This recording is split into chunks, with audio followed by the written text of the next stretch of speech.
Jeremy McGrath has won Moto #1 here at Delmont, and quite a moment as he also wraps up the 1995 AMA 250 Outdoor National title.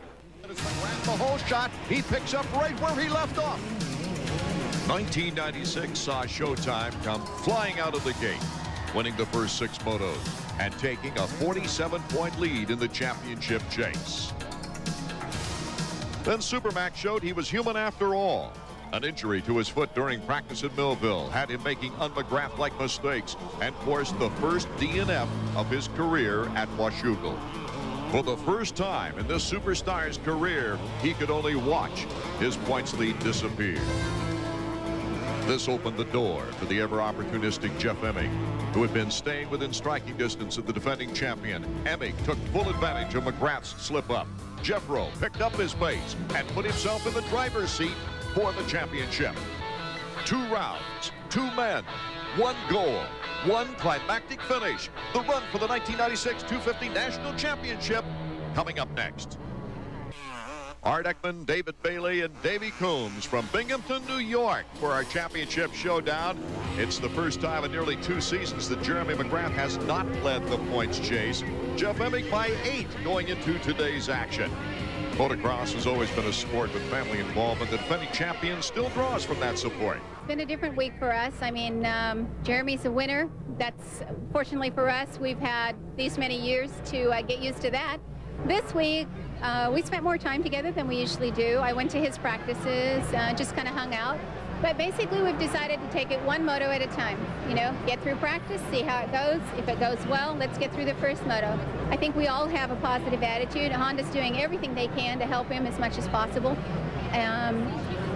It's been a tough week. I mean, he's hurting. His foot's not, it's by no means healed. His hip is hurting. His head physically is okay. Mentally, it's a bit of a problem. I mean, when you've won as many times as he's won and not had to deal with the injuries, it's a different perspective altogether. So lots of questions still to be answered about Jeremy McGrath's physical condition, David. Anytime you have an injury, it's serious or just something that's nagging you a little bit, it still changes your routine during the week. So I know that before Washougal, Jeremy was unable to ride. Here it's been a different story. He's able to ride a little bit during the week. It should make a difference in how he feels out there on the racetrack. Larry Ward getting ready for Moto #1 at the starting line. You know, Jeremy McGrath opened the season with 6 straight Moto wins. He had 4 of 6 hole shots. And after a 5-3 third overall at Mount Morris, he came back with 2 sweeps. At that point, 11 Moto wins in 12 Motos. It looked like it was all over at that time, David. Well, that really goes to show how tough Emig has been this season, not letting Jeremy get away. Only real bad moto for Emig came at Unadilla when he crashed leading the moto and bent his bike. No worse than a 3rd place throughout the last 11 events for Emig, and the gate drops. We're underway. Moto #1. Let's see who gets the whole shot. It is Jeremy McGrath on the inside, #1. Emig, Albertine, Ward, Larocco, all in the fight here as the race gets underway. Emig right there. Jeremy had to close him off coming out of the corner. Jeremy did a good job of staying in that berm in the first corner. He came in there pretty hot. Emig right underneath him. If he'd have drifted just a little bit, Emig would have had it.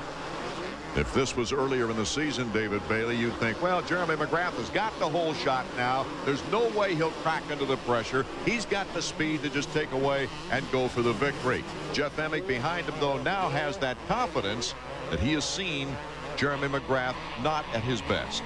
Well, the odds are against Jeremy right now. First of all, he's injured. He's lost some of that confidence he had early in the season. Emig, in turn, has gained a lot of that, beating Jeremy and taking over the points lead. Jeremy's mechanic, Skip Norfolk, has just become a father, and he's at home taking care of business while Cliff White steps in. Davey Coombs moving over to the veteran right now. Okay, Cliff, we know you're only the makeshift mechanic, but so far so good. So far so good. The boy's a new man this week. We worked with him all week, and his injuries have gone away pretty much, so I think he's going to do it. He feels really good. He's focused. He's hungry. Were you at all surprised he went out there and got the whole shot like that? Not really. I think he's just in for it. He's up to the challenge.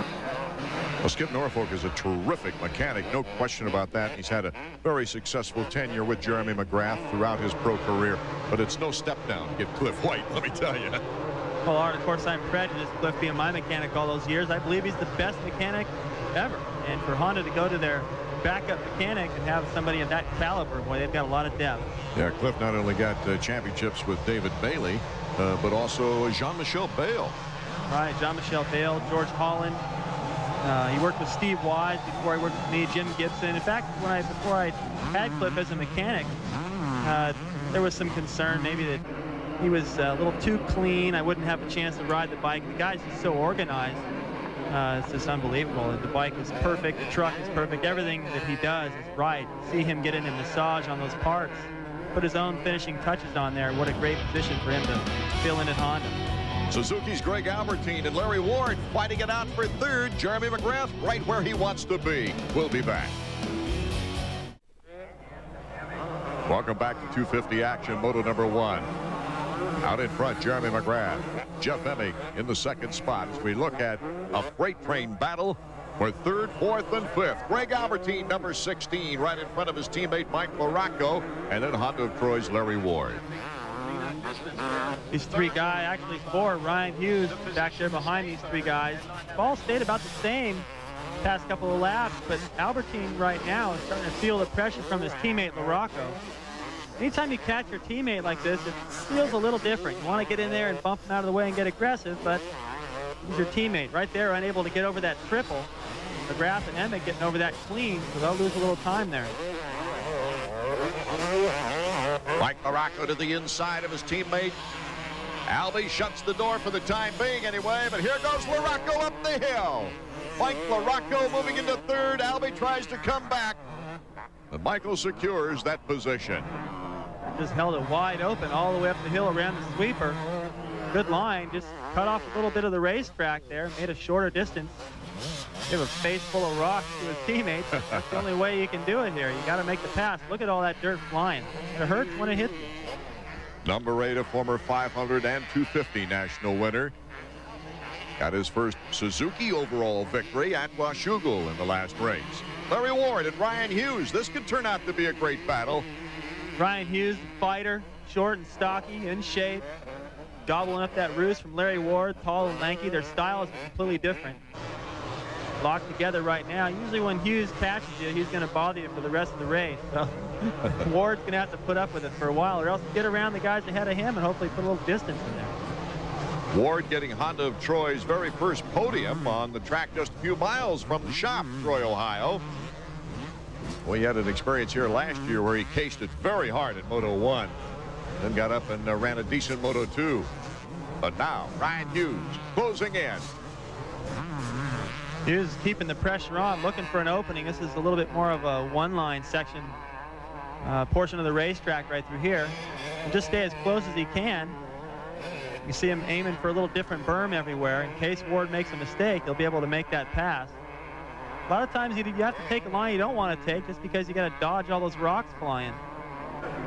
You have to make a lot of decisions out there on the racetrack. Split-second decisions, and Emig and McGrath are the best at that. Whoa, did you see all that dirt going right up under his helmet?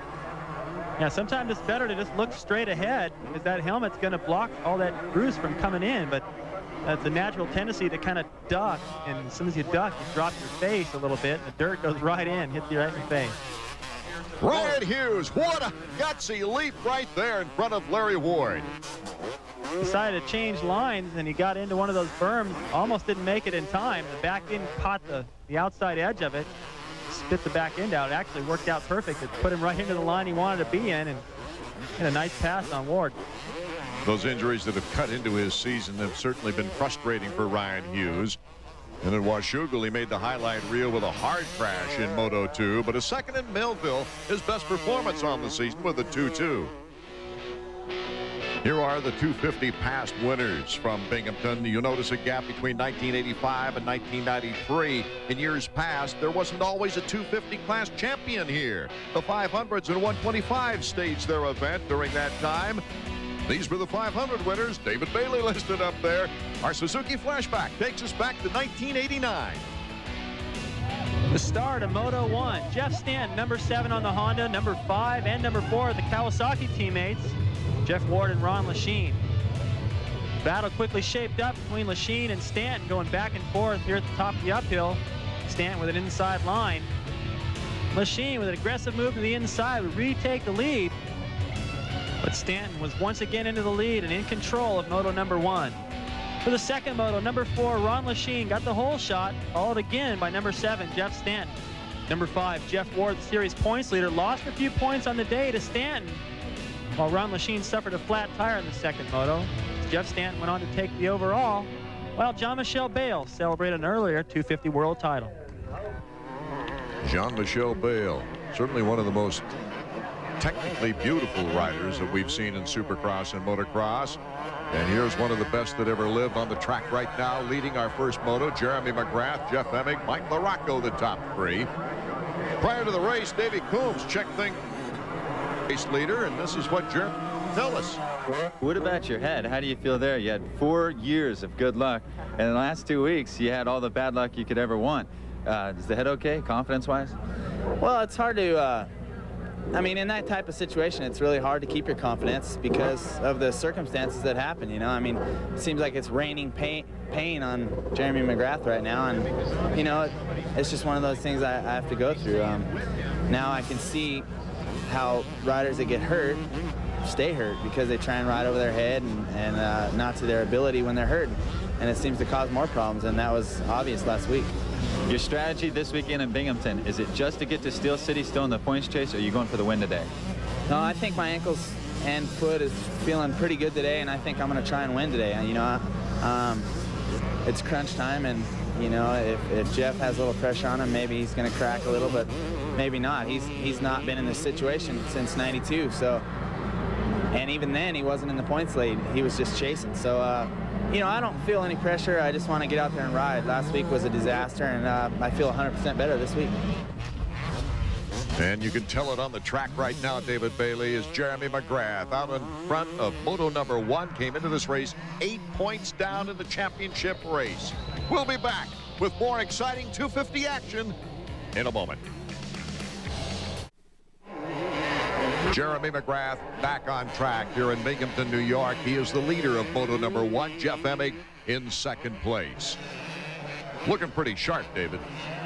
It's funny. It's actually, I mean, he's making a lot of mistakes. Look at the difference between he and Emig getting through that corner. Jeremy went wide and kind of hit a lot of bumps that you normally wouldn't see him hit, but he's doing something right somewhere else because he's still maintaining a pretty good lead over a charging Emig. Emig not panicking, that's for sure. Let's go down to Davey Coombs. Okay, J-Bone, are you nervous about McGrath yet? No, not yet. You know, he's still hanging in there. It's a long race, long series, and still early. Come ask me a little bit later, maybe I will be. Well, Jeff Emig has gone from a streak breaker in Supercross to a real force here in Motocross, David. He's been improving steadily this season. He did it last year, finished in second. Vowed he was going to come out and win the title this year, and he's on track to do it. Davey Coombs talked with him before this race got underway about his mindset, and he seemed pretty cool with the pressure flying around him. Jeff, you're in an unfamiliar situation. The first time you led the 250 points. How do you feel?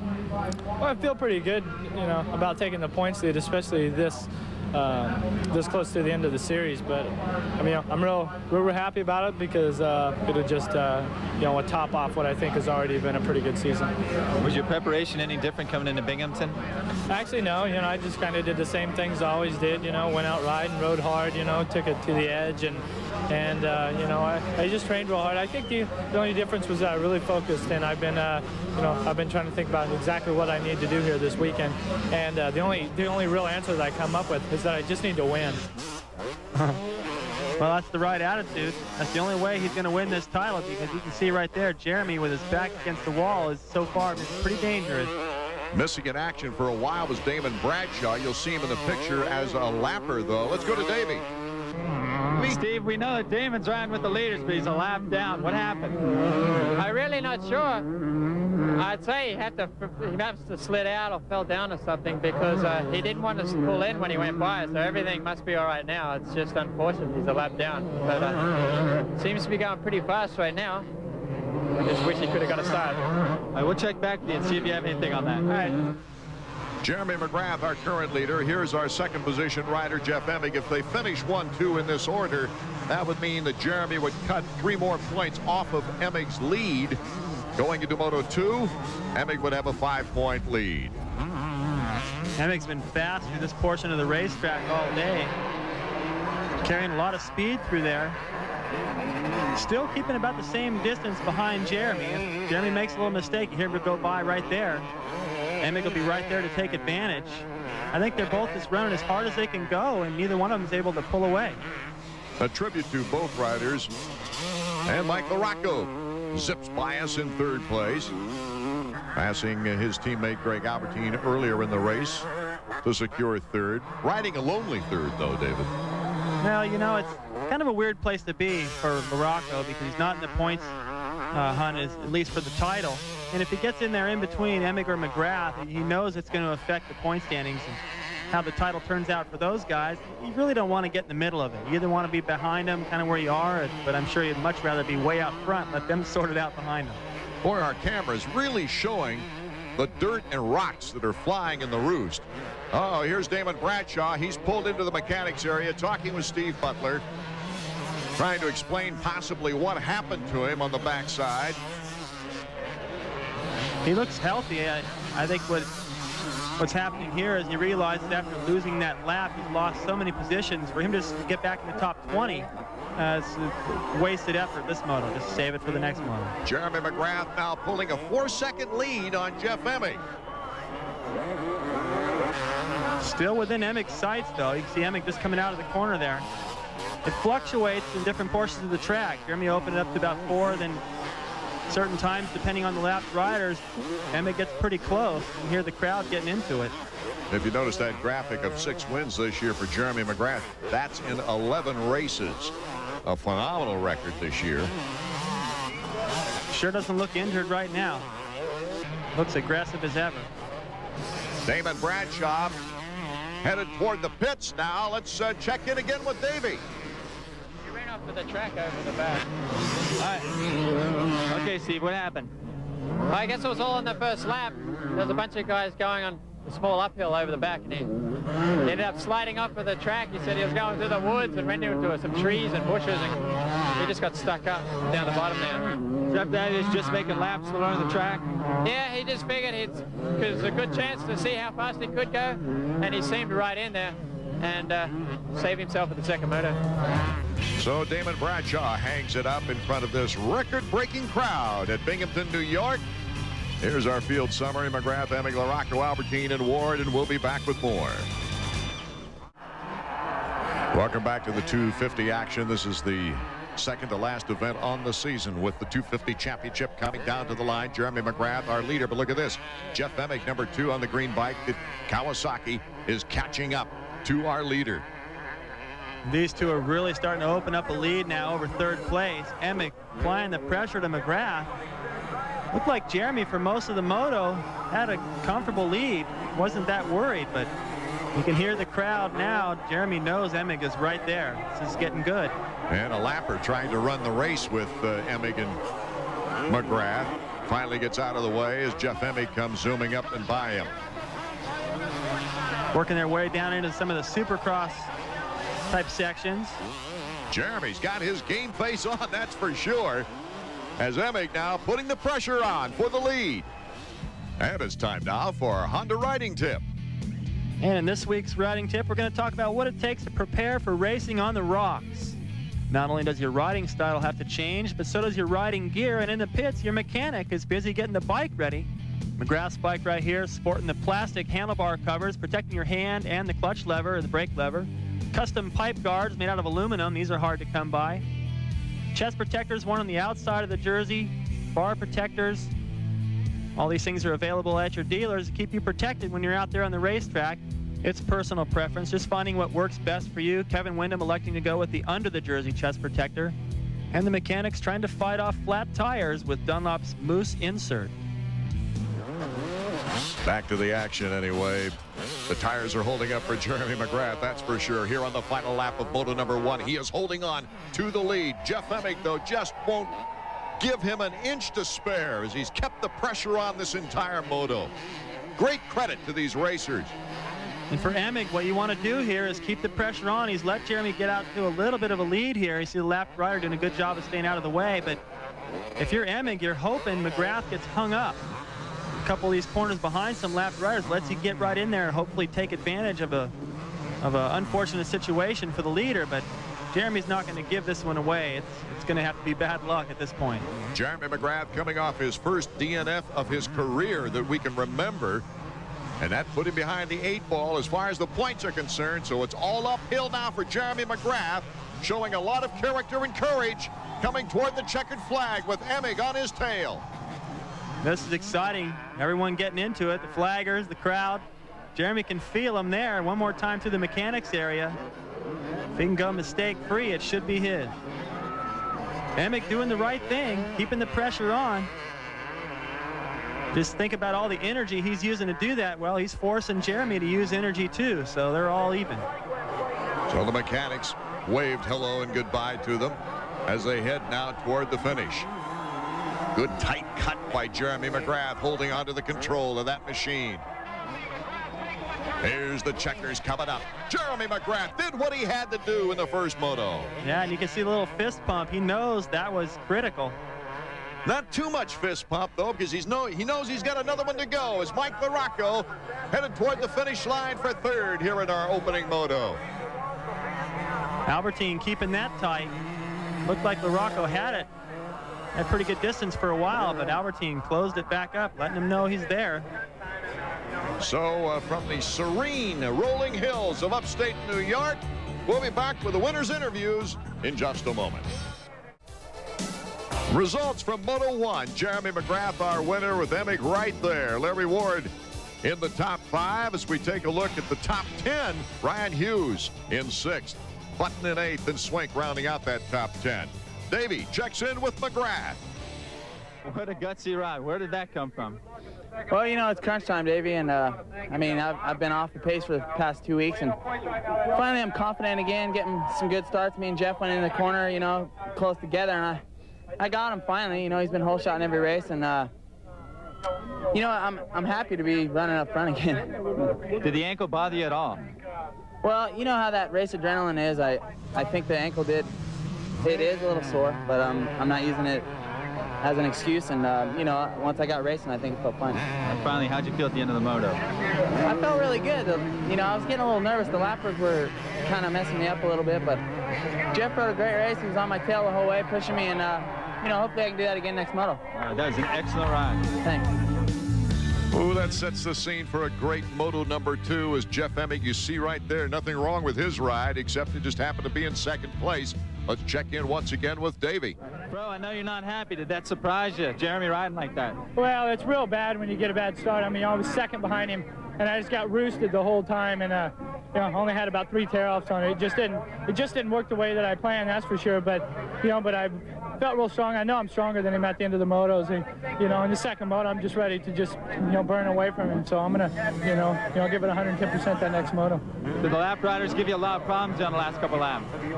Yeah, especially the Hondas. It seemed, I mean, every time I looked up, there was a Honda that was dropping into the ruts. It's real important right now for the AMA to get those flags out, and they're just not doing it. Well, the spotlight doesn't have to spread itself too thin with this kind of race on the way. We'll be back with Moto 2 in a moment. To get it.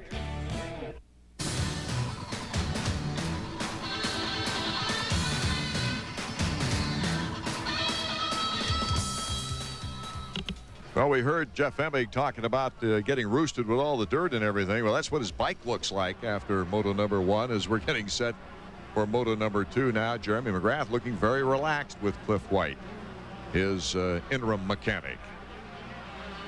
Art Ekman and David Bailey, despite the fact that Jeremy McGrath has won the first moto, his back is still against the wall. Jeff Emig showing me some real championship maturity there, hanging in, David. I was impressed. He stayed right there with Jeremy. They both had a fast pace. Jeremy had to get the win, but Emig pushed him the whole way, and he's done that all season long. Some people could say that he's a little lucky to be where he's at right now with Jeremy having the mishap, but he positioned himself close enough to take advantage, and right now he's got the pressure on Jeremy. Jeff Emig still with a 5-point lead in the points chase. How important, David, is it psychologically to go into that last event of the year with a points lead? Well, you want to be ahead, and Jeremy could cut it to 2 points in the next moto with the win, but it's like the last couple holes of a golf championship. Do you want a 5-stroke lead or a 2-stroke lead? I'll go with the 5. LaRocco and Albertine look very fast. Could they make a difference in this one? Absolutely. They were just a little bit behind them, and they never got the out to the good start. But they had the pace, and they could affect the points, definitely, especially LaRocco, who's coming off a win. Okay, let's go down to the starting line for Moto 2. And there it is, Jeremy's pre-race ritual. He goes through claps his hands, shakes his head, closes his eyes, think about the task at hand. He knows Emig was right there gaining on him. Look at the focus in Emig's eye. He's got to win this moto to try to preserve that 5-point lead. If Jeremy wins this moto, it'll be shrunk into only 2. Larry Ward hoping he's a part of it, as does Ryan Hughes, number 5. Ryan Hughes can definitely be a part of it. He could help his teammate, too. If Emig can get the win here, and Hughes would be second, that pushed Jeremy even further back. Okay, we're set to go, and it's off for Moto 2. Who will get the whole shot this time around? Jeremy in great position on the inside. Let's try to figure out where Emig is. Yes, he's on the right-hand side. He just gets around that pileup. Oh, that was lucky for Emig, but Hughes is wrapped up in the pileup. You see Chester right in front of us here hit the hay bales in a separate incident. There's Hughes, number 5, just getting underway. Now, what a break for McGrath right now, considering what's going on with the points chase. McGrath with another hole shot. Emig mid-pack right now. He can get his points lead back right here. Unless Emig puts on the ride of his life. Greg Albertine, though, is doing a pretty good job in second place, keeping the heat on Jeremy McGrath. He's done that before. Jeremy had a lot of pressure from Albertine at several races. He had it at the very first race of the season. LaRocco in 10th. There goes Emig. He must be in about 13th or 14th position. Well, he'll be able to move up. I don't think he's got a chance of catching Jeremy. Not if he rides the way he did the first moto. And from the looks of it right now, with Albertine pressuring like this, those two are going to pull away. Boy, does this make an exciting situation for next week at Binghamton, Pennsylvania. The final round, the championship is going to be decided there. When motocross can change so quick after the first moto, probably a pretty comfortable atmosphere in the Kawasaki pits. Jeremy took 3 points out of his points lead, but still trailing by 5 now. Looks like he could pick up, probably lead by 5 before the end of the moto. There goes Emig right there. LaRocco, Ward, and Emig in that order. 3 pretty good riders back in the pack. Jeremy McGrath now with about a 1-second lead on Greg Albertine. Now, I was pointing out before, he's led Albertine in other races. Albertine's in fact passed Jeremy, but it's usually in the later stages of the race where Jeremy feels that he has a little more confidence and poise to take it all the way to the checkered flag. So he's feeling the heat from Albertine right now, but that's probably a good thing. That's going to help him get a bigger lead so he didn't have to deal with Emig later on. Albertine with a 4th place finish in the first moto, setting himself up for a good overall finish. Brian Swink. Well, this track is not kind to him today. He went down in the first moto as well, number 23, Honda of Troy. So Jeremy McGrath takes the lead here in the second moto. And Emig's got some coming back to do.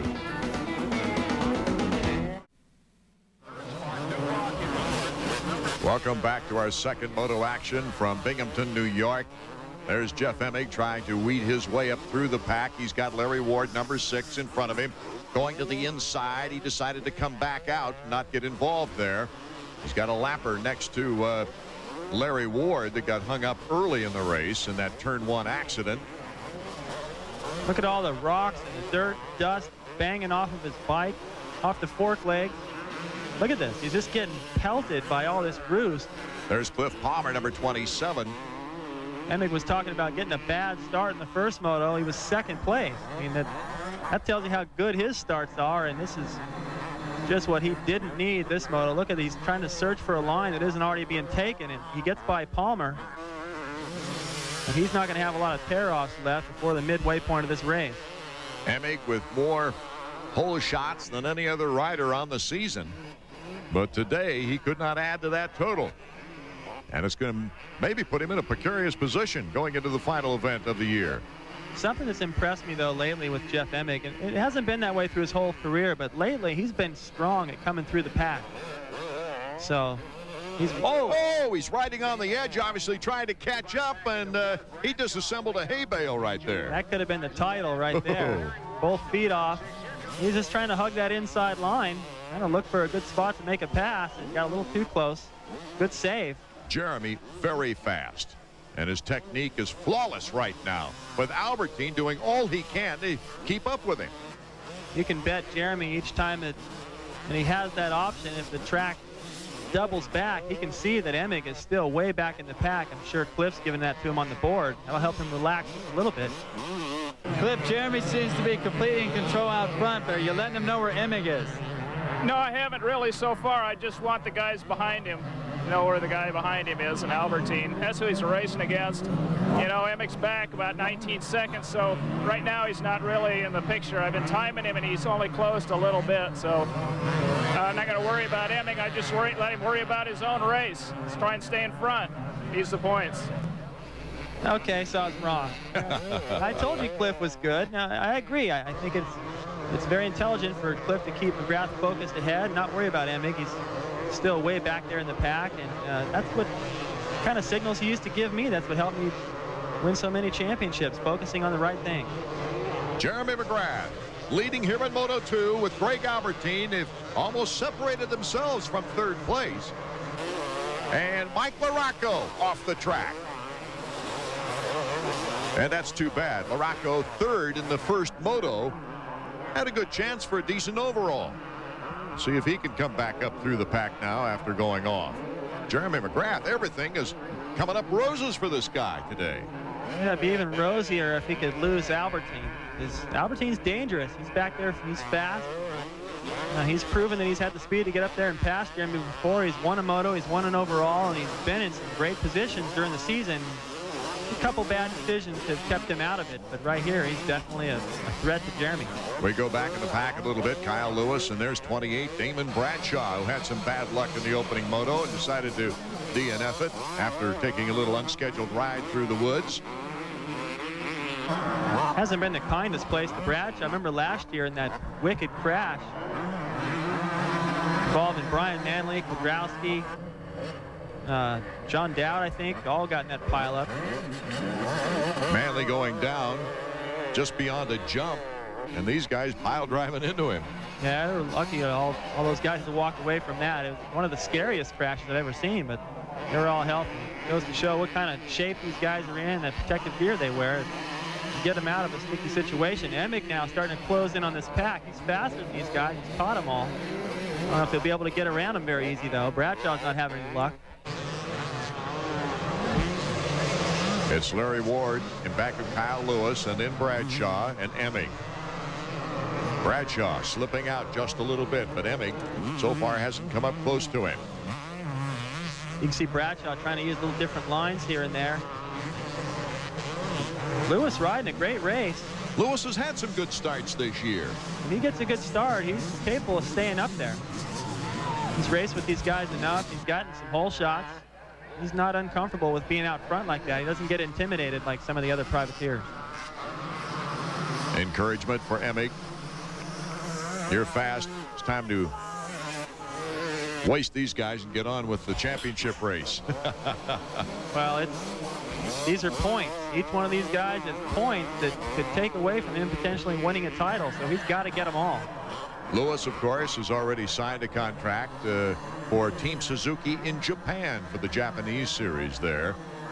Means a pretty good money deal for Kyle Lewis, who's just a yeoman veteran. He works very hard. He does. He'll be a threat over there. He said he just couldn't turn it down. The money was too good. And looking at the caliber of riders that have gone over there before and won titles, I would put Lewis in that same pack. He should be able to come away with the title. Kyle Lewis on the no-lean Yamaha, followed by Honda of Troy's Larry Ward. You can see Larry Ward taking that inside line right there. There used to be a hay bale there until Emig hit it. He must have really hit it hard, too, Dave, because it just disintegrated out of there. Oh, he's going to think about that at the end of the race. Look at Ward to the inside. Almost got cross-rutted, but held on to it and moves in front of Kyle Lewis. That was an aggressive move. That'll raise your heart rate a little bit. He came charging down the inside, barely made it into that berm. He's got those long legs that lift it way up to keep it out of the way. Made a good clean pass, though.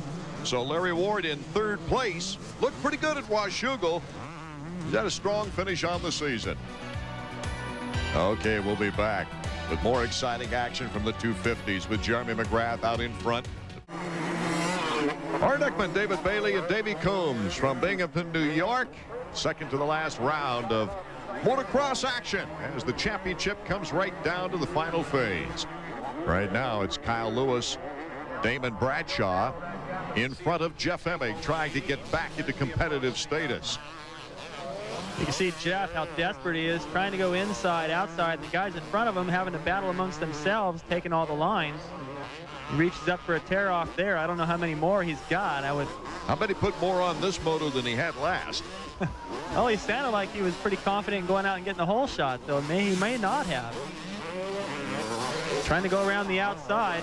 It works. Oh, boy, what a clean sweep that was by Emig on Bradshaw. Bradshaw trying to fight back. But Emig puts the throttle down. Almost looked as though Bradshaw made that a little easier once he saw Emig charging so hard to try to get in, not want to mess with him. That's just an observation. I'm not sure if that's what happened, but it kind of looked that way to me. Emig's, I'm sure, grateful right now. One less guy. Did you ever have any riders be that grateful to you? Yeah, I've had guys help me out in this situation. Jim Hawley did one year, Jeff Ward another year. Typically, if they move a rider into another class to try to help a guy win a title, you just don't want to get in there. Even if he's your teammate, you're messing with something somebody else has worked for all year long. Doesn't feel right. Emig now with his sights on number 11, Kyle Lewis. Lewis has not been an easy rider to get around this year.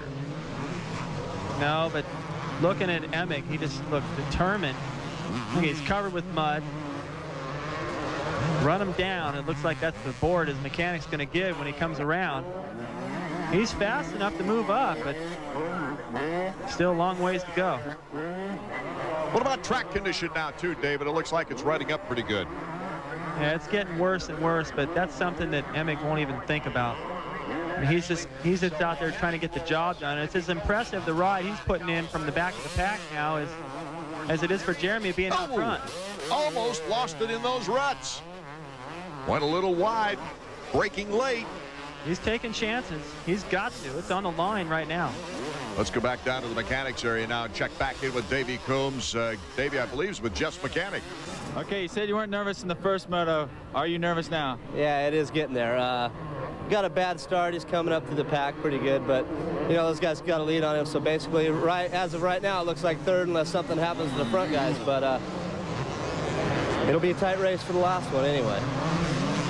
That is, if Jeff Emig, running on the edge like he has been, doesn't crash. I mean, he's come pretty doggone close. Determination pulling him through. A couple of times he should have been on the ground.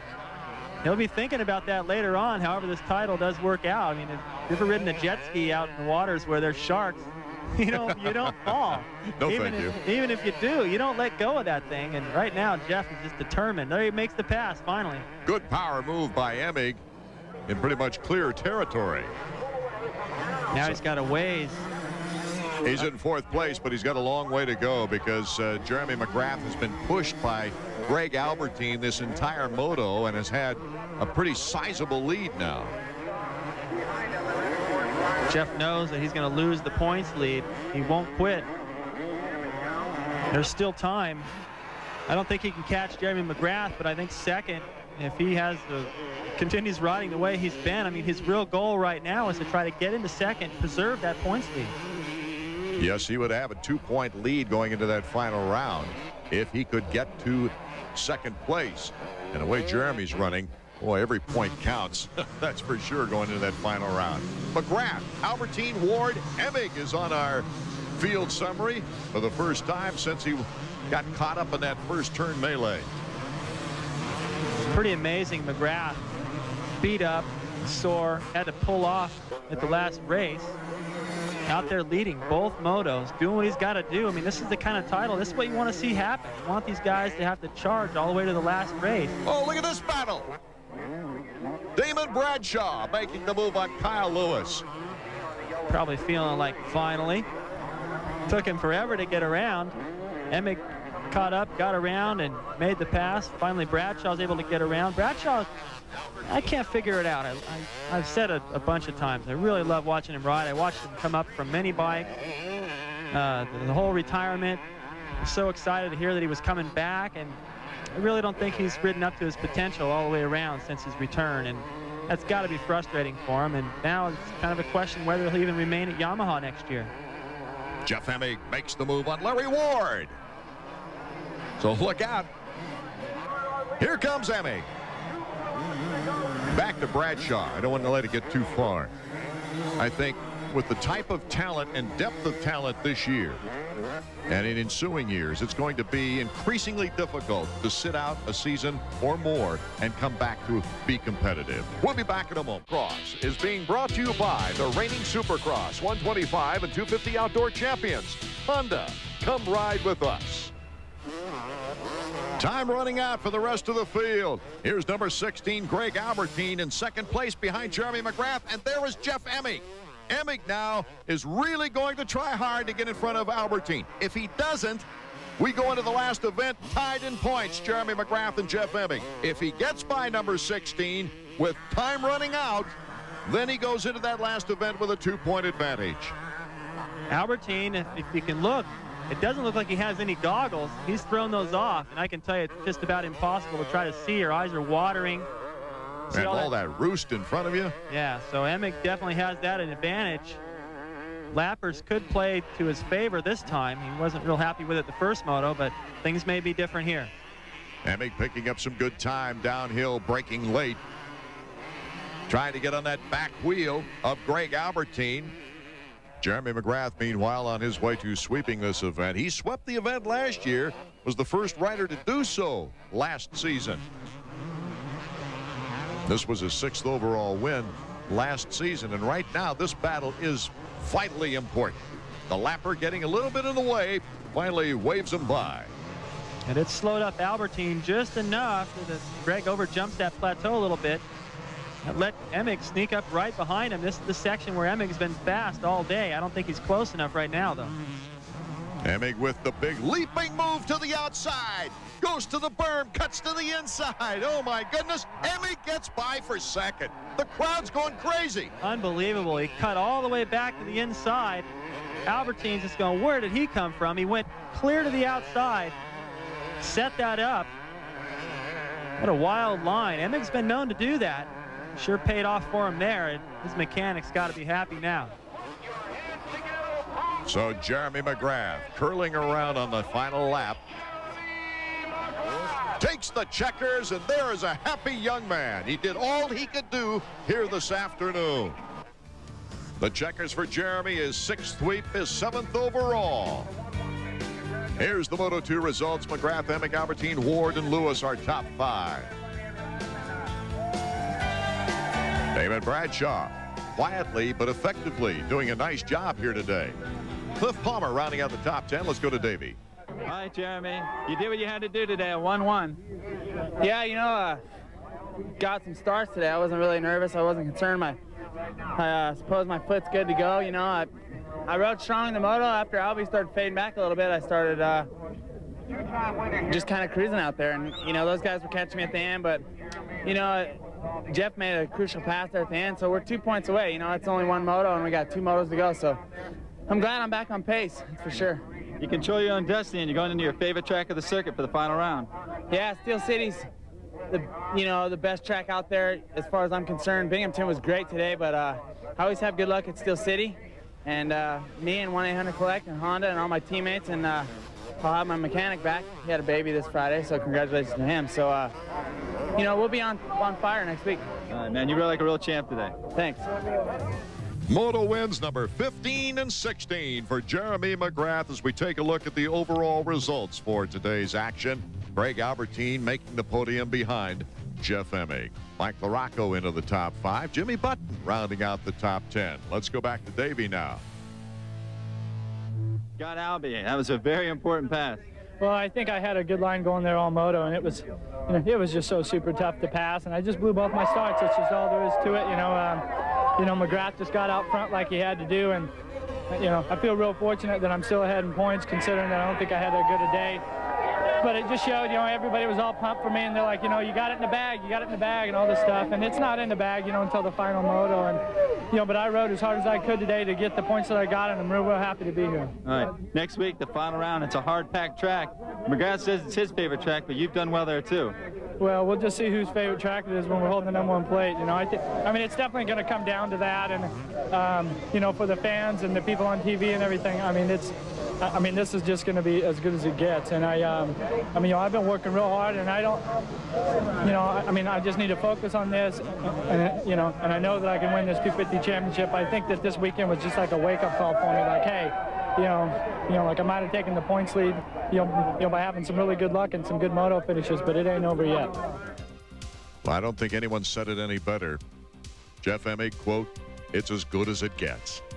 The points leader, Jeff Emig, barely. Let's go to Davey. Greg, did Emig sneak up and surprise you on the last lap? No, he was catching me hard, but I had to take my goggles off. I got so much sand from the lap riders, I couldn't see where I was going. And then on the last lap, some guy jacked me up again and just made me lose so much time. Were you worried about getting in between the points bow like that? No, I don't care. I just want to do as best as I can in every race. All right. Congratulations on third overall. Thank you. Jeremy McGrath, #1, doing what he had to do. Jeff Emig showing great desire to take that #1 plate away from Jeremy. To go, there it is, the checkered flag, our champion for 1995, Steve Lamson. Last season, it was the 125s that came down to the final event. Steve Lamson winning the title in the final moto over Ryan Hughes. Hughes, to the roar of the fans, pushing his wounded machine over the finish line before collapsing from exhaustion. In 1996, it's the 250s with the final event title chase. Once thought untouchable defending champion Jeremy McGrath versus the focused and determined points leader, Jeff Emig. The heavyweights of motocross square off today at the Steel City Showdown. Both moto warriors with visions of the glories and riches the championships bring. The riders on the parade lap getting ready for our 250 Moto #1 from Steel City, and the record crowd, David, is so excited right now. It's going to be good, and something that I noticed a little different, LaRocco in between Emig and McGrath. I've noticed a lot of times this year McGrath and Emig have started next to each other. It's a little different today. They have first 2 picks to the line, but elected not to start next to each other. David, how do these young men ignore the pressure with so much on the line? You can't. It's just about impossible. You just try to focus on all the things that got you there, and you try to visualize the day going perfect, everything going as planned, and then focus on that. It's tough to do. I'm nervous right now, and I'm not even down there. I talked with him earlier. Unfortunate circumstances have put me in this situation. I'm 2 points down behind Emig, and if it weren't for last week, I wouldn't be in this position. So I'm happy about that. But I think the pressure's really not on me. I think it's been a long time since Jeff's won a championship in '92, and I've won several since then, so I think I'm kind of used to it. So, after all, I am in second. I am the underdog at the moment.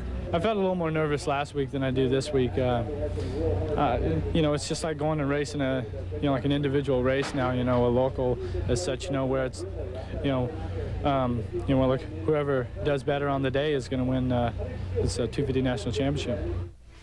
As Jeff Emig told us last week, this is as good as it gets, coming right down to the final event, just 2 points separating the two contenders. Both camps, really, David, trying to act just as business as usual. Well, that's exactly what they're trying to do, try to act normal, but believe me, they're all feeling it inside. Everybody, there's a lot of tension in the pits. And starts mean so much, especially between these two riders. They have the majority of the hole shots between them. Jeff Emig, more successful later in the season. They're off for the first moto. Emig with a good cut to the inside. Emig will get the hole shot. Where is Jeremy? Big pile up in turn 1, and I believe that was Brian Swink that went down along with Greg Albertine. Jeremy was lucky to get out of there. He just positioned himself perfect, stayed just to the inside of Albertine and went down. Jeremy came out smelling like a rose there. Now the battle is set. Both those guys right together. I don't think they're going to get a challenge from behind. They got too much business to do at hand. They're not even going to worry about what's going on behind them. Well, the eyes are all going to be focused on these two riders the rest of the way. Jeff Emig, getting the whole shot, has the advantage. In years past, David, Emig, less mature, less championship of an attitude, would not be able to hold a lead like this with the dominant Jeremy McGrath right behind him. Well, I think that's the key, though. It's in years past. Lately, Jeff has the confidence. He doesn't worry about what's going on behind him, although today is a little bit different situation. You can bet he's really nervous, but he's got the start he needs. Pressure's on Jeremy right now. He's the one that's behind. He's the one that's got to find a way around to hopefully pick up a 1-point lead going to that second moto. If he hopes to get the championship again, it is a must-win for Jeremy McGrath as he cuts into the backside of Jeff Emig now. Emig trying to hold his own as we go to the helicopter shot to see the lines. Jeremy McGrath to the inside, has the edge, and oh my goodness, already Jeremy has made the break himself. Here comes Emig right back again. Can he re-secure the lead? He almost lost it right there as his toe caught and went backward. It looked like it might even hit the tire of Jeremy McGrath. Yeah, Jeremy almost ran into the foot, and if he didn't, of Emig, that could have been they could have both gone down right there. But what an aggressive move by Emig. You see Stanton right there telling Jeremy, use your head, just be patient, long moto, you wear him down. He's done it before, but I think that was a significant move right there. Jeremy caught him, passed him, probably figured, okay, now I'm in control. After last week, won both motos, going away, but Emig is here to fight, got him right back, and that messed with your confidence. Boy, a battle of the minds underway, as well as a battle on the track with Jeff Emig and Jeremy McGrath. Now the two are significantly pulling away from the third-place rider. And that's going to do a lot for Jeff Emig's confidence, too. What a relief. A little mistake there by Jeremy, too. To get passed by Jeremy, then to pass him right back and reestablish the lead, and then to look over your shoulder, see that you got a little gap now. That's going to help. The end of the first lap, it's Emig and McGrath battling it out. Rich Taylor, a surprise third, with Mike LaRocco in fourth and Hughes in fifth. We'll be back. First, the inside front wheel almost misses the berm, but he makes the pass stick and closes in on Kevin Windham, who was the early leader. Windham just looks over and realizes Hughes is coming, gets out of the way. Windham was no match for Lamson either as he moved around into second and kept the pressure on Ryan Hughes the whole moto, but Hughes wins it, and that tied the points between motos. So whoever won the second moto would win the title, and Lamson got the whole shot he needed and let it wire to wire. Hughes kept the pressure on, picked up the pace, but so did Lamson, who went on to take his first ever 125 title. And in one of the most dramatic finishes ever, Hughes, who had broken a chain about 100 yards before the finish, had to push his bike up the hill to the checkered flag and collapsed in exhaustion as Lamson celebrated his first ever 125 #1 plate. We get back to the 250 action as the leaders out in front battling it out. We've got a battle for third right now as Mike LaRocco gets around Rich Taylor, and there's Ryan Hughes, number 5 in the mix. Ryan Hughes also getting by Taylor. That could be an interesting battle. Ryan Hughes too far back to help his teammate Jeff Emig, but these two going at it could provide lots of action. Well, you never know. The way Hughes is riding and the way he rode here last year, just because he didn't win the title didn't mean he wasn't going fast. If he can catch up and pass McGrath, that'll really give a cushion to Emig for the second moto. Taylor holding them back just a bit, and that's probably why the two leaders have an approximate 10 to 11 second lead on third place Mike LaRocco. LaRocco getting an overall win in Washougal this year, while Brian Hughes, his best finish was at Millville, a second place in which he had a great ride there, a 2-2. Well, the rougher the track, the better, and it was rough there and hot and humid, and he had a good performance. And he just kind of had an up and down season, and part of it is the concentration is just not there. The focus isn't there because he knows that even if he has a great ride, he still can't do anything in the title. Back to the breathless action between Emig and McGrath now. The defending champion, the red bike in back of the green bike, the Kawasaki of Jeff Emig. Jeremy messing up that corner a little bit. That's where Emig actually got a little sideways in the first lap. Jeremy almost ran into him. Now it's Jeremy that's starting to make the little mistakes. Emig on a roll right now, just starting to pull away. This experience of gunning for a title in the last day is not new to Jeff Emig. He came from behind to win in the final moto, the 125 title in 1992. There's a lot of similarities in the fact that I was down a whole bunch of points, and right at the end I caught up. And just like in '92, the final race, this is what counts. You know, whoever can put it together the best today is going to be the national champion. And I mean, I'd like to think that I'm in pretty good, or I'd like to think that I'm pretty good in these types of situations. So we'll see how the outcome is. A lot more confident, not just a cocky, but a cocky mixed with a little confidence now. Jeff Emig. Last week, I liked what he had to say. Davey asked him about the track today being Jeremy's favorite. He goes, well, we'll see. He certainly has shown a championship maturity, especially in this race, maintaining top speed with no mistakes, with Jeremy McGrath right on his tail. Jeff Emig leading Moto 1 here in the 250s. A real head-to-head battle. That's Hughes and LaRocco coming around the corner. Hughes gotten around LaRocco somewhere on the track. I thought he went fast here, and he's proven that he's faster than LaRocco, and he's actually opened up a little bit of a gap. And you know, Art, they're not that far behind the leader, so it's possible that Ryan Hughes could play a major role in the outcome of this title, just make it easier on his teammate. Hughes last year rode this track on the edge with every turn. That's pretty normal for him, though. For most guys, that'd be a little scary and, you know, be kind of labeled as riding over your head. But for Hughes, he rides like that. He just pours his heart into it and rides with so much determination that getting a little out of shape here and there doesn't really bother him. Well, if it wasn't for that broken chain at the end, it might have been a real close 1-2 finish in the final moto. Jeff Emig, our leader.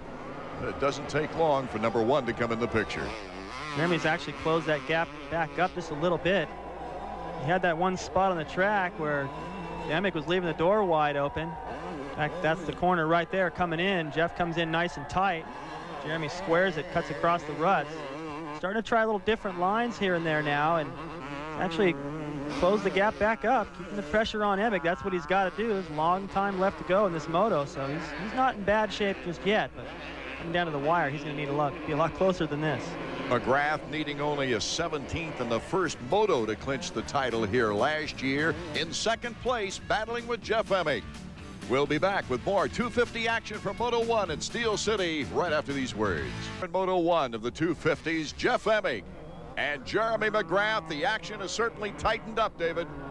Jeremy's right there, and it's got to make Jeff nervous. I thought in the opening portion of the moto, Jeff had to be pretty relaxed and relieved to be able to get back past Jeremy after he passed him and pull out a little lead, and it kept it for a while, but Jeremy, it's in a must-win situation. Emig had to expect that, but he was hoping it wouldn't happen, and sure enough, it has. There's a 3-point difference between first and second place. You see Jimmy Button going down on the track. Everybody just hopes that doesn't interrupt the championship chase. Right, well, I think the leaders have already gone by. It looks like kind of a blind spot there. I'm sure the flaggers are telling him what to do. Now everything's out of the way, but it doesn't look too good for Button there. He seems to be in some pain right now. Why is this a must-win for Jeremy McGrath? Well, he goes into it with a 2-point deficit, yes, but there's a 3-point difference between first and second place. If they stay like they are now, that means he would be 5 points down. That means Emig could take a second place in the next moto and still win the title. And the way he's riding today, that's certainly a possibility, and you know that Ryan Hughes would not factor into that. He would do whatever he could and make sure his teammate got in second, block for him if he had to. That's happened before. Don't think it won't. Mike LaRocco once again passing Ryan Hughes, number 5, so LaRocco has moved into third place. He way over jumped that double jump going into the corner. I was trying to figure out, am I on a different side of the racetrack here or what happened? Normally they just land at the top of that and kind of shoot into the corner. He jumped way up into the corner. Coming out of the corner prior to that, Hughes' mechanic watching. Ryan made a bunch of mistakes, back end danced around quite a bit, so he kind of fell out of his rhythm for the moment, and LaRocco took advantage. Larry Ward is currently behind the third and fourth place riders. Ward finishing up the season on really a high note for him as far as the outdoors are concerned. He got a 4th at Buchanan, a 3rd at Unadilla and Troy. Had a tough time in Millville before he came back with a 5th and a 4th place finish in the last 2 races. Shoot, if he just count his second moto finishes, he'd be looking good in the title. He really would. He's been going good in the second moto, making that adjustment, whatever it takes between motos, coming out strong. Larry, of course, signing once again for next year with Honda of Troy. As we go back to the leaders, Jeff Emig and Jeremy McGrath starting to come into Lapperville here for a while. That could affect the standings. That could affect. It's a nightmare for Emig, and it's an advantage for McGrath. Typically when the leaders, and I've talked about this before, but when the leaders start to catch the lappers, a lot of times they don't realize they're coming, so that'll be to the disadvantage of Emig, and by the time they see Emig, then they move right over for McGrath.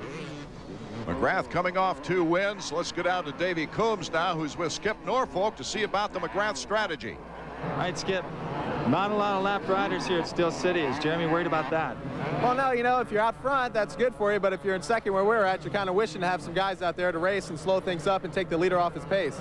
But this way, it's racing. You know, the best guy's going to obviously win here this moto, barring anything weird happening. We're down to 5, maybe 6 laps. They're pretty close on time, so it's going to have to happen now or it won't happen at all. You know, this is the first time this year I've really seen Skip Norfolk that truly concerned. Yeah, the first time I've seen him sweating, too. I know it's hot out there, but this situation doesn't make it any better. Jeremy's got to get on it right now. The challenge is there. Jeff Emig seemingly going through these lappers like they weren't there. And Jeff has been just incredible coming out of all the corners. He's been getting out a little early, getting on the power. Notice Jeremy's been, look at that, he gets out of there, hooks it up straight, puts the bike straight up and down, so you got a wider contact patch and better traction. Jeremy's been sliding around a little bit more.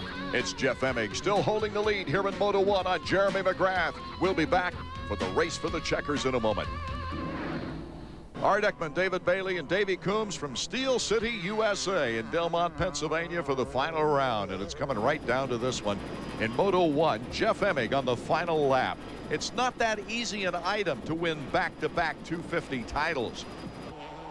In fact, it hasn't been done since Jeff Stanton in 1989 and 1990. That's what Jeremy McGrath is gunning for. He wants that #1 plate back. He's going to have to do it in the second moto, it looks like. He's going to have some luck already. Looks like Emig's starting to do a little crossing up and starting to feel relaxed. He's got a pretty good lead over Jeremy. Jeremy may have just decided there's no way in heck I'm going to beat him in this first moto. So save the energy and figure out what I got to do to win the second moto and just hope things play out behind me to work in my favor. This would give Emig a 5-point lead going into the final moto of the season. That doesn't mean that he can relax, though, David. Absolutely not. This is a great win. It's going to put him 5 points up. He'll be a little more relaxed in the pits between motos, but if Jeremy wins the next moto, he's still got to finish second. Otherwise, they'll tie, and that tie will go to Jeremy with the most wins on the season.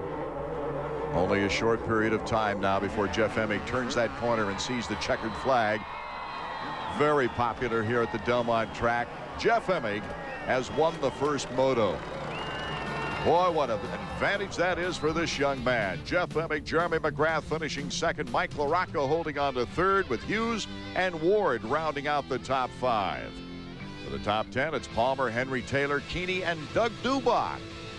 Let's go down to Davey Coombs now with our winner. Jeff, the first round of the chess match is over. You beat him. It feels real good. You know, we were going fast. Just trying to keep my lines and learn new ones along the way. So, you know, because I knew that he'd be out to get me there on that first lap, and he did. Unfortunately, I got him right back. Yeah, we saw that. That was a really close, and you almost land on him off that jump. Yeah, it's, you know, it's one of those things where, you know, where neither one of us is going to give up. And, you know, if we happen to come together, well, you know, then that's just part of racing, I guess. Now, for the second moto, you still got to get second if Jeremy wins. Do you feel up to it? Sure. Well, I feel like winning. That's what I came here today. You know, the only way to guarantee the championship is to win both motos, and that's what I plan to do. Well, now the pressure is squarely on the shoulders of the defending champion, Jeremy McGrath. He has to come back big in that second moto, and Davey is with him now. Jeremy, that was just about as perfect as a race as anyone could ride, but it wasn't perfect enough. Yeah, it's true. You know, Jeff got out in front. I got right behind him. I passed him first lap, or actually maybe it was the second lap, and he kind of like cycled back by me. So then I was behind him.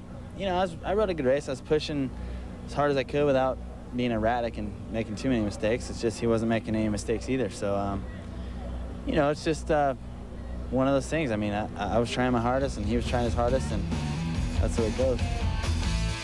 I think Jeremy there just looks like he was surprised by the aggressiveness of Jeff Emig, and it appears that he just didn't come ready to duke it out, and Emig did. Let's go back to Davey.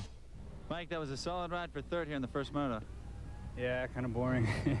I didn't get off to a good pace at the beginning, and I let those guys get away. They were battling hard, and I'm just gonna have to, you know, make some changes and figure something out for round number 2. If you're gonna play the spoiler, who would you want to be the spoiler for? Actually, it's a tough call. I don't really care to see either one of them win. Jeremy wins too much, and I really like Jeff, so I want to go out there and win the moto and let them suit out themselves. It was LaRocco that Emig took that 125 title away from on the final event in '92. We'll be back in a moment. The head confrontation in Moto 2. They're going over that bike tooth and nail. Looks like they're just changing the oil and changing the clutch. They got enough people there to change everything if they need to. Art Ekman along with David Bailey and Davey Coombs. Jeff Emig now with a 5-point lead going into Moto number 2, but it is still a very tense situation as far as the title is concerned. You can feel it in the air, and I don't know who was more nervous at the starting line for the first moto, me or Emig or McGrath. Really, I've been there. I know how it feels, and now 5 points down, McGrath has got to win the second moto. And if he does, Emig has got to finish second. If he finishes third, the title will still go to McGrath. With all the focus on the 2 top contenders, what's it like being in Albertine or LaRocco? It's no good. You don't even want to. You can't win the title anymore, so why even be here? And you just don't want to get in between those guys and affect the outcome of the series. You just want to be way ahead or way behind them. Emig's teammate Ryan Hughes out with an injury here in Moto 2. Right, it's a foot injury, and I'm not sure how serious it is yet, but it's not going to really ruin his season. It hasn't been that good of a season for him, but he's on the Trophy to Nations team, so if it's serious enough, he would probably be yanked from that team, and probably it'd be a smart idea to put Emig on it. He's the alternate. Let's go down to the starting line now. As these riders contemplate the second moto back in history, 1982 was the slimmest margin of victory for the 250s, a 3-point advantage, Donnie Hansen over Rick Johnson. I remember that. Johnson had a huge lead going in, and he wanted to win the race. He got so caught up in that, he jumped too far off this big ski jump downhill and broke his front wheel and ended up losing that title. Learned his lesson, though. He won quite a few more after that. The game plan for Jeremy McGrath is simple. Win. The bike's revving up, getting ready to go here for Moto number 2 now for the 250s. They're off. The all-important hole shot. Look at the acceleration on the inside by Emig, and he brakes just in time for the hole shot. Where's Jeremy McGrath? He got pinched off there in that first turn. I think he avoided all that cluster in the second corner, though. He went wide. But this is a nightmare for McGrath right now. Emig out in front. Jeremy's somewhere maybe 10th, 15th, as best I can tell. Emig, Henry, Albertine, Taylor, Keeney, Bradshaw, Palmer, the Skoll Privateer winner Palmer, they're all ahead of number 1. And Jeremy is going to have his work cut out. See how many riders have gone through there, and it's not because the track's not prepared nice. It's been perfect all day, but it's the last moto of the day, and it's the driest, and all these guys are going to kick up some dust, and Jeremy's going to barely be able to see. Henry and then Larry Ward, second and third right now as we see the leaders go through. And then the rest of the pack. Mike LaRocco, an atrocious start. Jeremy already starting to work his way by. That's Doug Dubach. Still, he's getting roosted. He's got to take different lines, and the vision through here where the track's watered a little bit more, it's much better, but in some of the areas where a little bit of dust kicks up, it's hard to see. It's easier for us than it is when you're out there. Battling with Corey Keeney right now, and you can see the roost, a great camera shot there. Right, and while he's trying to fight his way through these guys, Emig's pulling away. Saw Emig just go by the other way. That's a big lead. When you figure these guys are pretty much even today, how the heck's he going to make that up? He's going to have to dig deep now. Early in the race with Emig really at top speed. Is it to a disadvantage to be behind slower riders than, say, faster riders? Well, as long as he's moving past them like this, it's not a problem. And that's why you see him so desperate trying to get by these guys early. Because later in the race, yes, they can slow you down a little bit because their pace is slower. If you're behind him in a section like this, where Jeremy's capable of going a lot faster, you got to just sit there and wait. You're impatient, just trying to get around. But it's not that easy to get past guys like Bradshaw, and we'll find out pretty soon. Also, Albertine's up there this time, and he's not going to make it easy. Henry, Ward, and Albertine. Second, third, and fourth. Good battle between these guys. Ward almost running over Henry's foot. Henry just taking the best lines. Ward trying everything to get around. He's got a lot of pressure from Albertine, so he just wants to put Henry between them. Doug Henry coming back to win a moto at Washougal, and what a great comeback year that's made it. Jeff Emig is our leader with Doug Henry in second place. In seventh, behind Bradshaw, is Jeremy McGrath. Back to Steel City for the finale of the 250s, Moto number 2. Larry Ward, Doug Henry, Albertine, all battling it out here behind the leader. And the leader, of course, is Jeff Emig. Henry, number 15, has the edge on the freight train. Larry Ward, number 6, and Albertine, who's looked fast but has had trouble staying up this year, is number 16. These are some interesting riders between Emig and Jeremy McGrath, let alone Bradshaw. Albertine goes wide around Larry Ward, cuts him off right there. Not going to make Ward very happy, but, you know, he left the door open. That's what you get. Now Albertine, look how quick he caught Henry. Seems to be the guy. He's going as fast as Emig right now, perhaps. Roger DeCoster's main goal coming into this season was to improve that 250 program, and it's obvious by the performances of Greg Albertine and Mike Larocco, both winning overalls this year, that has become a reality. Yeah, the bike is good. It's no longer a problem. Last year it wasn't so good. The 125 was great. Always has been. But 250 suffered, and they've made up the difference, and now... Whoa, Albertine really testing Henry now. Yeah, these guys are gaining confidence. Having wins like that, it helps Roger's position at Suzuki, and as well as the confidence of the team. Everyone knows that bike's capable of winning. Well, it certainly helps the supporters that are paying the bills. They get excited as well. Jeff Emig, our leader, is pulling a good lead. You saw him go by the picture down in the lower portion there as Doug Henry in second. Albertine in third. They battle it out. Ian Harrison, that's Albertine's mechanic. He's been through a lot this year. If I'm Emig, I want to get way ahead of all these guys. I don't want any riders around me, because if I've got them there and Jeremy catches up, the potential to finish third is a very real possibility. I don't want that. Davey Coombs is in the pits. Let's check out that Emig camp. Jeremy, at what point do you start telling Jeff where McGrath is? I'm not going to tell him where McGrath is. He just wants to win this race, and I want him to win this race. He's been working really hard, and he wants his championship, and he knows what he has to do, and I don't think it matters where McGrath is. Otherwise, so far, so good then. So far, so good. I would say so, as Jeremy McGrath, now trying to pick off the riders, has moved all the way up to Larry Ward. He's wasted a little time weeding through the riders, but now he's got some real toughies in front of him. Well, Albertine will be tough. I don't know. I think he'll be able to get around Larry Ward, because Larry Ward's a little bit more predictable. Now, I'm not saying Larry Ward's slow. Don't get me wrong. Larry is definitely quick, but Albertine is a little bit more erratic, and he's the kind of guy that can just turn it on a little bit more and kind of catch you by surprise, same way Emig did to Jeremy in the first moto. That's going to be tough. And Henry, well, nobody's got around him yet, so he, of course, will be tough. It was interesting when they were teammates before Henry's accident last year. They were battling for the points lead as teammates. There goes McGrath on the easy outside move on an off camber. He was able to keep his momentum around that corner very well. And look at Albertine, cuts to the inside of Henry. Albertine now has moved into second place, as Jeremy McGrath now will take on number 15, his former teammate Doug Henry. I think maybe Albertine got a glance at Jeremy coming and said, well, if I can get around Henry, that'll buy me a little bit more time before I have to deal with him. I don't know if that's a coincidence or not, but certainly Jeremy coming as strong as he is had to motivate all this whole pack to pick up the pace. Now, this is a tough pack for Jeremy McGrath to get through. Steve Lampson certainly felt this pressure last year of having to win, and we asked him before the race about his thoughts.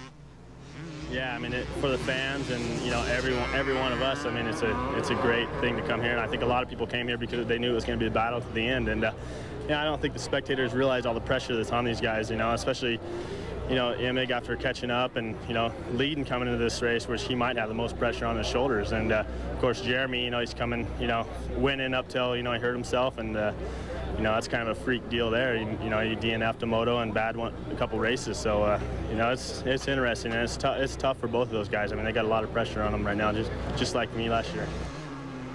Well, those are the two guys that really share a lot of track information too as teammates. You can't ask for better teammates than Steve Lampson and Jeremy McGrath.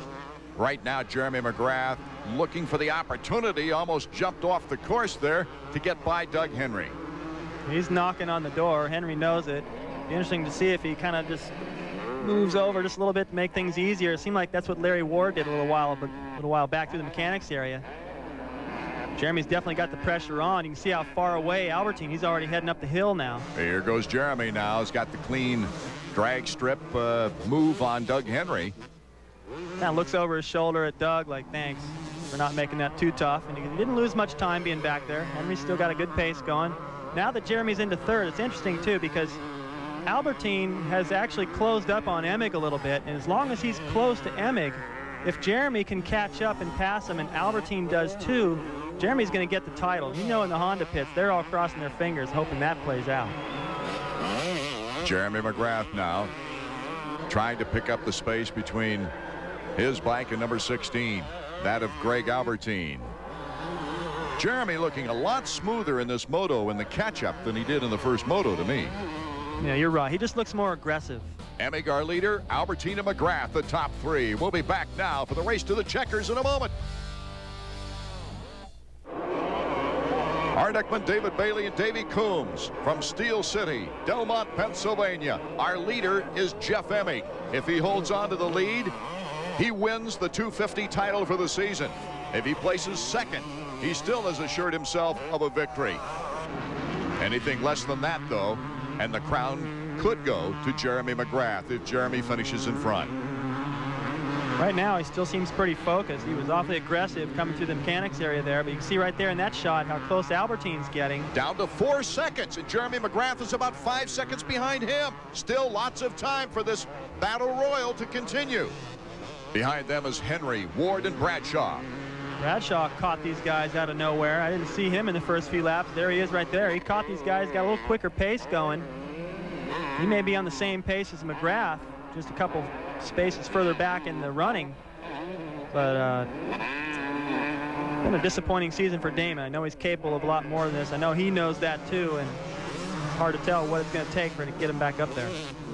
David, Bradshaw has shown us coming back after being out a season and a half how increasingly difficult it is sitting out a season or more. You know, you got the hungry young talent out there, but more than that, the sports vets are continually improving. They're moving ahead, able to do more daring feats with the technology advancements and the advancements in conditioning. And they make a lot less mistakes too, because Bradshaw, I think, is probably running about as quick as he was before he retired. And he was definitely a contender before he retired, and now he's just finding that that pace isn't good enough. There's a lot of guys that can run it. Right there, Doug Henry, speaking of mistakes, he just made a big one, came up short on that double jump.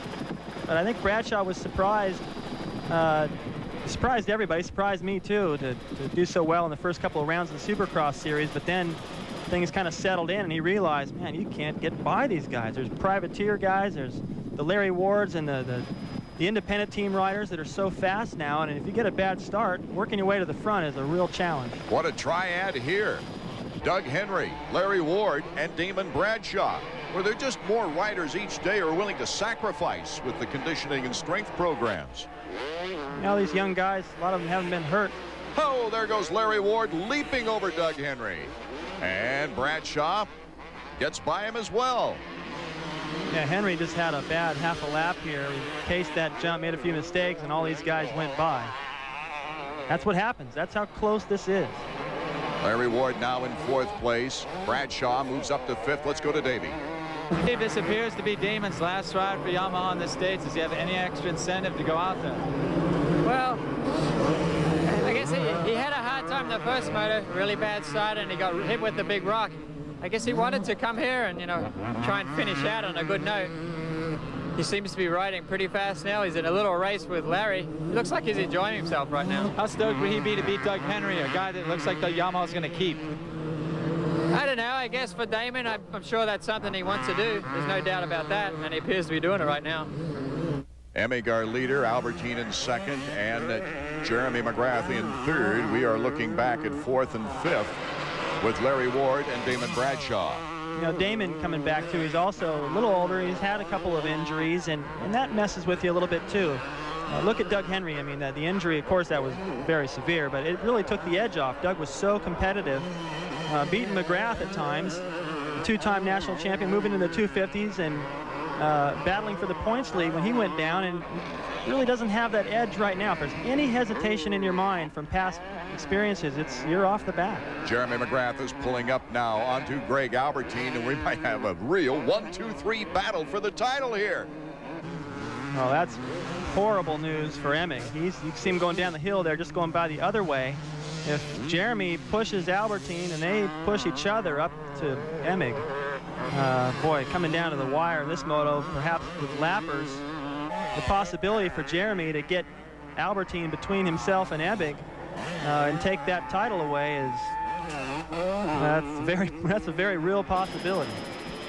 Jeremy McGrath, of course, last year winning the 250 Supercross and 250 National Outdoor.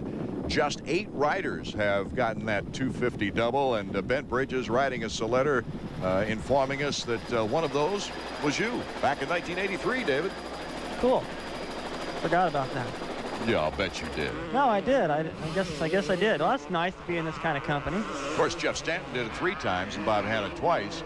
Jeremy McGrath, if he should capture a win here today, it would be his 2nd time. Pennsylvania, Art Ekman, David Bailey, and Davey Coombs down in the pits. Here's Kyle Lewis and Mike LaRocco. Unfortunate for Mike, he's back in 10th place. Kyle Lewis is probably his last national race. He's going to Japan to race for the Japanese team Suzuki over there. A great money contract for Kyle, a weathered veteran.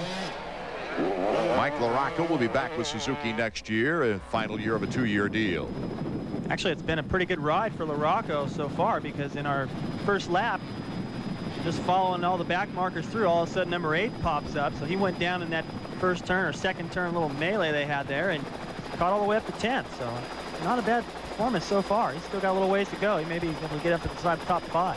Yeah, with Albertine having an 11th in the first moto, LaRocco's got a good shot at a decent overall position. LaRocco putting the challenge now to Kyle Lewis. Cuts inside with a nice little hippity hop. Look at that. Now battling. It's muscle time. That was great. Well, Lewis just was trying to counter everything. LaRocco's like, come on, twice I had you. Get out of the way. Trying to get his elbow up in front of him, and it worked. Who had the sharpest elbows when you raced? It wasn't me. I just stayed out of all that. Johnson and I got into some stuff in '83. It turned out to be a bad year for him. That was the year he dislocated his hip. But before all that happened, we knocked each other down 4 or 5 times pretty bad. And it got to the point where finally we just walked up to each other at the starting line and said, okay, enough is enough. Truce. And he goes, okay. When was the tightest finish you ever had with Supercross? Supercross in 1983, that same year, was with Mark Barnett. I had a 10-point lead going in. Whoa. But turned out that I only won by a few points. And 3 points, if I remember correctly. Yeah, that was no good. At one point in the race, actually, Mark Barnett went down the first corner. So I started just kind of put it on cruise control, figuring, oh, it's going to be a piece of cake. And Barnett rode probably the race of his life. And fortunately for me, Danny Magoo Chandler also rode the race of his life and kept Barnett back there for a while. He couldn't get around him, and he couldn't pick up the spots he needed to close in and beat me for the title. And it wasn't that Magoo helped me. He was just riding like Magoo. That's what he did. Yeah. Jeremy McGrath in 3rd place, trying to battle up, trying to get closer to Albertine, who just went by. Skip Norfolk pointing at Greg Albertine, saying, go get that guy. When Jeremy McGrath got into 3rd place, getting around Doug Henry, he was 8 seconds off the leader. And he is pulled up to within about 5 seconds from this man, Jeff Emig. What it really boils down to, I think, this year, Art, is that when Emig has had to perform and had to get the start or get the moto win, he's been able to do it. So it's kind of, the role is kind of reversed. That's what Jeremy's done all this last 3 or 4 years, and looks like now it may be Emig's turn. Oh, this is a great championship run. Jeff Emig, Greg Albertine, the former 3-time world champion, playing a part in this.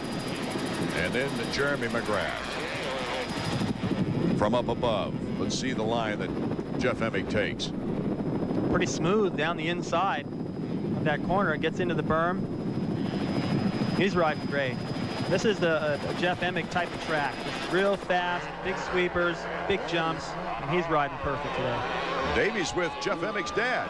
Mr. Emig, we seen you out there cheering for Jeff. How do you feel right now? Well, pretty excited, I'd say. Just trying to help cheer him on, you know, so he can win this moto and probably get the championship. So I'm just trying to provide whatever I can to help him. Your kid is riding cool as ice today. Well, he's pretty patient, pretty disciplined type individual, and he knows what he's got to do, and you know, he's been focused all week, so he knows what he's got to do, and let's hope he does it. All right, we wish you luck, Mr. Emig. Thank you. Well, the last time Jeff Emig went down to the final moto, winning the 125 title, he dedicated that race to his father for what his father and family sacrificed to get him where he is today. I'm happy for Jeff, and his dad looks awfully proud. I remember back in those days when you know, I could enjoy this with my family, and it feels great. Right now, Jeff's he's got just enough of a lead where he can start to think, man, what if something happens to my bike? You know, I mean, that's just it. I was thinking anything can happen in this race right now, and with Jeremy so close. I remember last year Ryan's chain came off. I mean, that's weird, but it happens. The season coming down to the final moto as Jeff Emig comes around the finish line, getting the white flag for the final lap. Albertine has really pushed Emig in second place. Jeremy McGrath has been unable to really mount a terrific opportunity against Albertine. Oh, he's done all that he can do. You've seen him close the gap. He charged hard, and I mean, he came from a terrible start, but you can see a little bit of celebration already going on in the Kawasaki pits. I don't know if I'd pat on the back yet. Well, I would. I mean, if you're Emig right now, you're feeling great. He's already got those two lappers behind him. He's just a little glance over his shoulder, realizes the gap is maybe even a little bit bigger now because Jeremy realizes, well, you know, it's over pretty much. Unless Emig falls down or breaks down, there's nothing he can do. Or unless you break a chain like Hughes and come in third instead of second. The irony of that, Emig was Hughes' teammate last year, so that could be on his mind. Right now, I think he's thinking more positive things, don't you? He's got thrills inside of him. Jeff Emig could be only the fourth rider to win a 125 and 250 national title. That seems incredible to me. Jeff Ward, Bob Hanna, Mike Kudrowski. There's two Kawasaki riders out of those three. Well, he can just about coast there now. You can hear the crowd. They realize what's happened here. Jeff Emig has beaten Jeremy McGrath. And the Jeff Froh crew, you saw the big sign out there hanging out as he takes the jump. Part of Jeff Emig's fan club almost getting on the track. You know, we don't want to take too much away from Jeremy McGrath either. One of the greatest riders the sport has ever seen, and he's proved that. He proved it last year winning this very title. But it's a tribute to number 2 Jeff Emig. He has stepped up to the level. He has. And this is what happens when you stay in the game and keep the pressure on and don't lose your focus. Don't lose sight of your goals. And he said last year after this race, he goes, well, this is my first year on the 250s, second, not bad. I got to improve. Next year I'm going to win it. Looks like he's going to. How many people believed him at the time? I was going, well, that's a great goal there, Jeff, but I didn't have a lot of confidence. In fact, you know, before this race, you know, during the week, I was thinking, well, I wouldn't be surprised if Jeff pulled this off, but I wouldn't bet against Jeremy. And now that it's actually happening and it looks like it might be Emig's title, I'm just a little bit surprised. Very impressed with the way he's ridden. From up above, the helicopter shot as the turns are winding down to very few now for Jeff Emig as he heads toward the finish line. What a proud moment it has to be for this young man and for the entire Team Kawasaki. Yes, he's saying to himself, I did do it. Greg Albertine off to his right, congratulating him and his many fans. He's just exploding inside.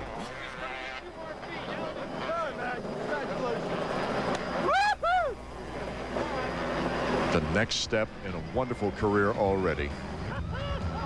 He's wondering right now, just how high can I get? It's going to be a while before he comes down. Jeff Emig, our winner, Albertine second. Morocco fighting back for 7th, gives him a 3rd overall. Let's get down to that winner, though. Jeff Emig, he's with Davey. All right, we're down here in the winner's circle with our 1996 250 national champion, Jeff Emig. Congratulations. Yeah, thanks. I couldn't have done it without my mechanic, Jeremy Albrecht, and my team, Kawasaki. You know, I don't know what to say. You know, we got a lot of seconds this year, and you know, coming into this race, second wasn't going to be good enough. And I was really focused on my starts and just riding perfect races. And I mean, I can't tell you just how happy I am right now. I mean, like it hasn't soaked in yet, but I just feel so good. Well, those were two totally perfect races. A lot of times, like in the Supercross Series and early in the National Series, you'd have trouble with McGrath behind you. No problem today, either moto. Well, you know, Jeremy's been, you know, he's been great, you know, the last 4 or 5 years, and his Supercross skills, you know, are just, you know, they're just super. But you know, I got a lot of seconds this year, like I said, and you know, I mean, I just knew that I had to come out and just win the motos. So. Are you stoked to have your dad here watching you? Yeah, I'd like to say hi to you know, my dad, sister, and everybody else, my brother at home, and you know, my trainer John Hall. There's a lot of people that are involved, you know, like in winning you know, a national championship like this, and you know, like the list is long, but you know, but you all know who you are, and I thank you so much. An emotional moment for our new 250 champion. Greg Albertine might have made it possible by pushing Emig. Let's go back to Davey now, who's with Greg. Greg, you got in the middle of the championship battle there, but it didn't have any effect on the outcome. No, I didn't. I was hopefully going to put a big spanner in the works today, but went down in the first turn of the first motor, so had pretty much ruined my chances. But I felt good out there, and I got to really congratulate Jeff. He was really a worthy champion, and you know, unfortunately, there's got to be a loser, but Jeremy's won enough. And you know, my RM250 was really running great out there. I felt very confident. I'd just like to thank my mechanic, Ian. He always puts in 100%. Back in America in 1997? Definitely. I'm having a great time, and hopefully going to win a few more next year. Emig 8 moto wins to Jeremy's 16 moto wins. Emig's 4th overall to Jeremy's 7th overall. But it was those second place finishes that Emig talked about that was the big difference. Let's go back to Davey now with Jeremy. Jeremy, you went out like a champion. You gave it all you had. Yeah, I was just didn't get the start again, and I was back that time. Jeff did one of his classic moves, you know, cut over on me. But he rode a great race. He did what he had to do. I came out here, and you know, I have no regrets. I was at home doing what I had to do and making sure that I had no regrets after today if I didn't win, and that's just the way it works out. How would things have been different without the injury? Well, it would have been much different. You know, I had a 50-point lead. That's a whole race. Believe me, I've learned my lesson from that, and you know, in the previous years, that won't happen. A quick look back at the most fierce rivalry in a great 1996 season. Jeremy McGrath started off dominating, and then at Millville. That's obvious from Jeremy's comment that the season would have been completely different had he not had that injury. However, that's part of racing, and Jeff Emig took advantage of it. Then his first DNF at Washougal, trying to come back and get back into the picture. Looked like it was all over right here, but he did come back to Binghamton and win both motos, giving himself a mathematical shot at the final round. Kudos to the new champion, Jeff Emig. Art Ekman, David Bailey, and Davey Coombs saying thanks to you fans for another great season of motocross.